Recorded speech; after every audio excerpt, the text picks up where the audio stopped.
Bueno, pues hola, hoy es un día muy especial porque mi empresa Australium cumple 10 años y bueno, muy contentos porque han sido 10 años de ir para arriba continuamente.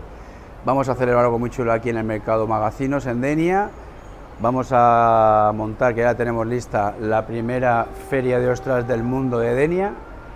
Posteriormente tenemos una cata personalizada que viene gente del Delta del Ebro, Promodel, Gerardo Bonet, y una cata de caviares, y después hacemos una comida maridaje para la prensa gastronómica que va a ser impresionante. Os invitamos a todos a que vengáis, a que nos conozcáis y a ver si podemos cumplir 20 años más. Estos son los famosos huevos de Lucio.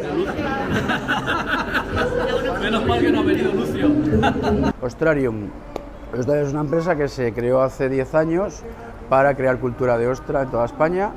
Hacemos catas, hacemos cursos, hacemos catering, tenemos nuestro bar de ostras, hemos estado en Valencia, ahora estamos en Denia, y lo que hacemos es expandir el mundo de la ostra allá donde nos dejan.